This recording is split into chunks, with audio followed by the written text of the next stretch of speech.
ভর্তা সামনে রেখে কথা বলা যায় না, ভর্তা হচ্ছে লোভনীয় জিনিস। হ্যাঁ, অনেক মজা হয়েছে। দিকে আমাদের ভর্তা ভাজি হয়ে গেছে। পরে সকল দিছে, তোমার কালারটা অনেক সুন্দর আসলো। আর কিন্তু পেঁয়াজ রসুন দেখা যাচ্ছে। হ্যালো, আসসালামু আলাইকুম। সবাই কেমন আছেন? আশা করি সবাই ভালো আছেন। আলহামদুলিল্লাহ, আমরা সবাই ভালো আছি। আর আজকে আম্মু রাতে আমাদের জন্য সবজি রান্না করতেছে, পাঁচমিশালি সবজি, সবকিছু একসাথে নিয়ে মাছ ভুনা করবো তোমার। এইখানে লবণ আর জিরার গুঁড়া দিয়ে দিলাম, আর ধনিয়ার গুঁড়া দিয়ে দিতেছি, আর পরিমাণ মতো একটু হলুদ দিয়ে দিলাম, আর এখানে মরিচও দিয়ে দিতেছে। কি কি সবজি আছে আমার এখানে? এখানে তোমার মিষ্টি কুমড়া, গাজর, পেঁপে, আলু, পটল, তারপরে পাঁচমিশালি। এখানে মুগের ডাল আর বুটের ডাল।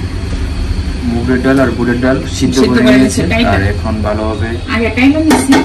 আমি ডালটা নিচে দিয়ে দিতাম, তোমার নিচে দিয়ে দিলে তোমার পুরা যাওয়ার সম্ভাবনা বেশি থাকে, তাই আম্মু উপর দিয়ে দিছে। আর এদিকে আরো কিছু সবজি আছে, সেগুলো একসাথে মিক্স করে নিতেছে। আর আম্মু বরাবরের মতো মানে সবজি রান্না করলে একটু বেশি করে রান্না করে। আর আমরা হ্যাঁ, আব্বু আগামীকালকে দাদু বাড়িতে চলে যাবে, দাদুর জন্য আম্মু রান্না করে নিতেছে, দাদুকে দিয়ে দিবে। আমার বাবা দাদু আমার হাতের সবজিটা আমার পছন্দ করে, এই জন্য আম্মু পেঁয়াজ রসুন বাটা বেশি করে সবজি রান্না করতেছে। আর বাবারটা বাদ দিই, আমি অবশ্য সবজি রান্নলে পেঁয়াজ রসুন বাটাটা দিই না, তো আমার শ্বশুর শাশুড়ি আবার পছন্দ করে, তো ওরা যেভাবে খাইতে চাই সেভাবে রান্না করি।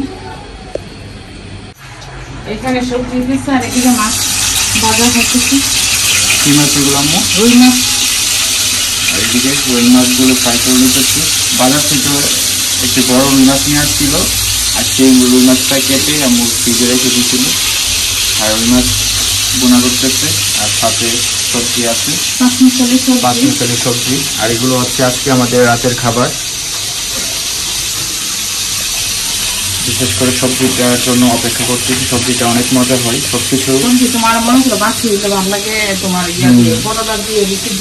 আজকে রান্না করলে আগামীকাল সকালে পরোটা দিয়ে বা যে কোনো জিনিস দিয়ে সবজিটা খেতে খুবই ভালো লাগবে।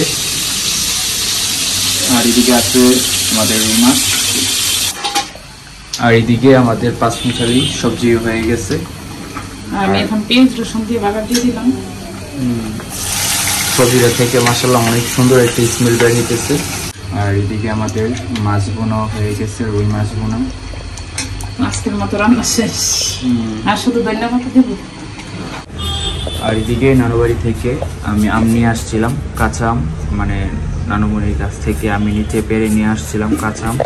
আর সেই কাঁচা আমের ভর্তা তৈরি করতেছি এদিকে আব্বু, একদম কলে একদম লবণ মরিচ দিয়ে সব কিছু একসাথে দিয়ে মানে ভর্তা তৈরি করতেছে। আর আমগুলো টক মিষ্টি ভর্তা করে খেলে খুবই ভালো লাগে। আর নানু গাছের আমগুলো দেখতেও খুবই সুন্দর, খেতেও মানে মাশাআল্লাহ অনেক ভালো। আর এদিকে আমাদের ঠিক দুপুরবেলা আব্বু আমাদের জন্য এই আমের ভর্তা তৈরি করতেছে। আর এদিকে আমাদের আজকে দুপুরে রান্না করতেছে, ভর্তা ভাজি করবো আজকে দেশি রসুন দিয়ে, আর দেশি পেঁয়াজ দিয়ে, আর মরিচ শুকিয়ে বাইকে নিচ্ছি। তো আমার শ্বশুর শাশুড়ি বলে দিচ্ছে যে ভর্তা ভাজি করে দেওয়ার জন্য, তাই আম্মু একটু বেশি করে আমাদের জন্য আজকে ভর্তা ভাজি তৈরি করতেছে। আর দাদা বাবুরা দিয়ে দেবো, তোমার আব্বুরা দিয়ে দেবো। হ্যাঁ, আর এরকম করে ভেজে ভর্তা ভাজিটা করলে খেতে খুবই ভালো লাগে। আমি এইভাবে বাইকে করছি যেন কাটা না গলাতে লাগে। আর এদিকে এখন রসুন পেঁয়াজ গুলো ভেজে নিবে, আর শুটকি মরিচ ভালো কিন্তু অনেকক্ষণ সময় লাগছে। ছোট রসুন আর ছোট রসুন দিয়ে তোমার ভর্তাটা অনেক স্বাদ। তো এতদিন আমি ভর্তা বানাইতাম, তো আজকে অন্তরাব্বু বানাইবো, দেখি অন্তরাব্বুটা কেমন হয়। কাঁচা মিষ্টি আমের ভর্তা তৈরি করতেছে আম্মু আব্বু মিলে। আমি ছেড়ে দিয়ে দিলাম, 3 চামচ দিয়ে দিই, একটু মিষ্টিটা হলে ভালো হয়। মানে টক মিষ্টি থাকলে আমের ভর্তাটা খাইতে খুবই ভালো লাগে। শুকনো মরিচ দিয়ে দিতেছে 2টা। আর নানু গাছের আম এরকম ভাবে লবণ মরিচ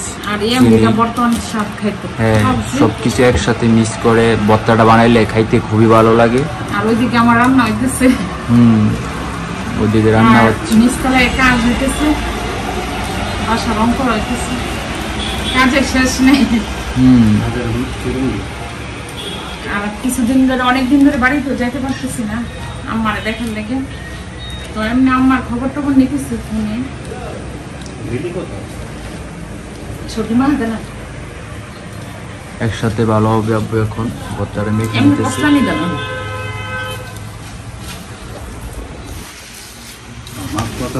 ভর্তার সামনে রেখে কথা বলা যায় না, ভর্তা হচ্ছে লোভনীয় জিনিস। প্রথম আম্মু খেয়ে টেস্ট করে দেখতেছে কেমন হয়েছে। হ্যাঁ অনেক মজা হয়েছে। মানে এই আম গাছের আম গাছের আমগুলো ভর্তা তৈরি করে আর সব খেতে গাছের খুবই আম ভালো দিয়ে লাগে। কিন্তু ভর্তা মজা না, যেটা টক টক ছিল গাছের এটা আম ভর্তা তৈরি করলে খাইতে খুবই ভালো লাগে। আর নানুবাড়ির গাছটা হচ্ছে টক মিষ্টি আম, তাই ভর্তা অনেক মজা হয়েছে। তৈরি করলে ভালোই লাগে খেতে।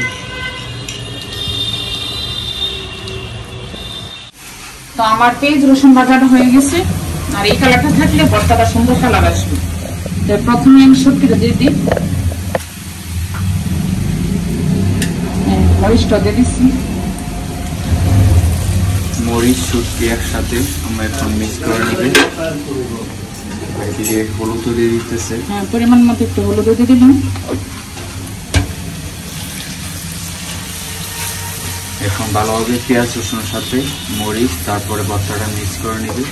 শুটকি এমন বেশি আছে, তোমার দাদা বধু খাইবো যে আমরা কম মিলিছি। আর এদিকে আমাদের ভর্তা ভাজি হয়ে গেছে, একদম লাল লাল করে আমরা ভর্তা ভাজি করছে। না এত লাল মরিচ কম দিছে, তোমার কালারটা অনেক সুন্দর আসলো। আর কিন্তু পেঁয়াজ রসুন দেখা যাচ্ছে, এইভাবে ভর্তা ভাজি করলে আমার নিজের কাছে ভালো লাগে। তো এখানে রুই মাছের মাথা দিই, শশীর তরকারিটা না শশী না ঝ্যাংরা রান্না করতেছে আম্মু আমাদের জন্য। আমরা প্রথম সর্ষে ভাবতেছিলাম, কিন্তু এটা মানে জেঙ্গা দিয়ে কাকু মাছের মাথা দিয়ে কারিটা রান্না করতেছে। আর এদিকে আমাদের কারিটা হয়ে গেছে, আর কারিটার মধ্যে আমরা এখন ধনিয়া পাতা দিয়ে উঠে নিবে। রুই মাছের মাথা দিয়ে ঝিঙ্গা মানে কারিটা খাইতে খুবই ভালো লাগে। ধনিয়া পাতা কাঁচা মরিচ দিয়ে দিলাম। আজকের মতো আমাদের দুপুর রান্না শেষ।